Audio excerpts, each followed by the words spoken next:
চাষাদের মাছ মারে কতদিন যাবো দাদা? মাছের পেশার সাথে জড়িত আছেন কতদিন যাবত? মজুরের গরিবের 40 বছর ধরে মাছ টাছ মারেন না? ও, আমার দেশ আগে যেমন মাছ পাতেন তা সব কি এখন পাওয়া যায়? মানুষের সেরকম নাই না? সব মানুষের আহ, এখন দিনে কত কি মাছ পান, কতগুলো? 1000 হয়, কোনোদিন 500 হয়। তাই না?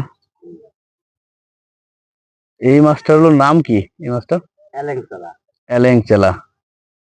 বাহ, দারুণ মাছ।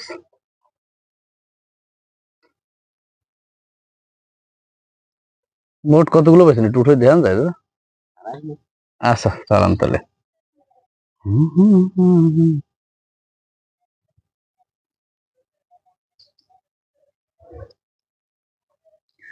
প্রিয় বন্ধুরা, মধুমতি বাউড়ে নানান মানুষ নানান ভাবে মৎস্যের সাথে জড়িত আছে।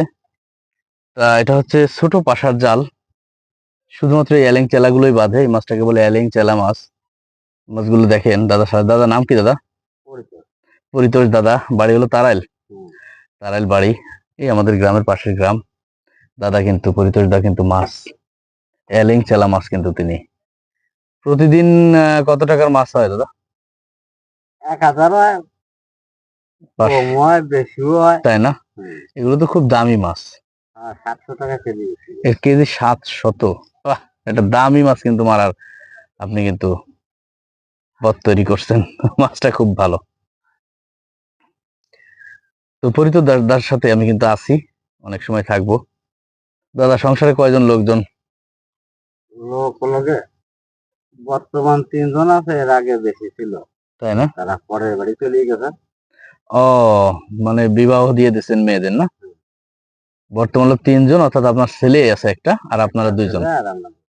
আর মেয়ে 4 জন ছিল? না, মেয়ে ছিল 3 জন। 3 জন। এই 3 জন হলো বিবাহ দিয়ে দিয়েছেন। তারা শ্বশুর বাড়ি, শ্বশুরের ঘর করতেছে, স্বামীর ঘর করতেছে, তাই না? এই দেখেন প্রিয় বন্ধুরা, আমার দাদা, পরিতোষ দাদা, এলেংচেলা কি সুন্দর মাছ কিন্তু তিনি পেয়েছেন। ধন্যবাদ দাদা, আপনাকে অসংখ্য ধন্যবাদ, আপনি আমাকে সময় দিলেন। পাশাপাশি ভালো থাকবেন। আবার টানবেন নাকি? আর ওদিক চলে যাবো। এখন ওদিক চলে যাবেন না? তো দাদা, আপনার সাথে অনেক কথা হলো। একটু টানেন, একটু হাঁটি, একটু আগে দিয়ে যান আমারে। প্রিয় বন্ধুরা, নৌকার মাঝে বসে আছি আমি কিন্তু পরিতোষ দার সাথে কিন্তু এই মাছ ধরা দা উপভোগ করলাম, দেখলাম। এখন অন্য পাড়ে কিন্তু মাছের মাছের গুণ কি বুঝতে পারেন কেমন কি হতে পারে? মরা কোন আপনি পারছেন বেশি বাদে, আর এই বর্তমান সময় কম, একটু কম না?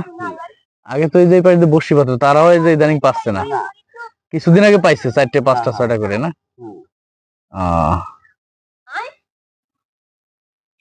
তো প্রিয় পরিতোষ দা, ভালো থাকবেন, সুস্থ থাকবেন। আল্লাহ হাফেজ। দোয়া করেন।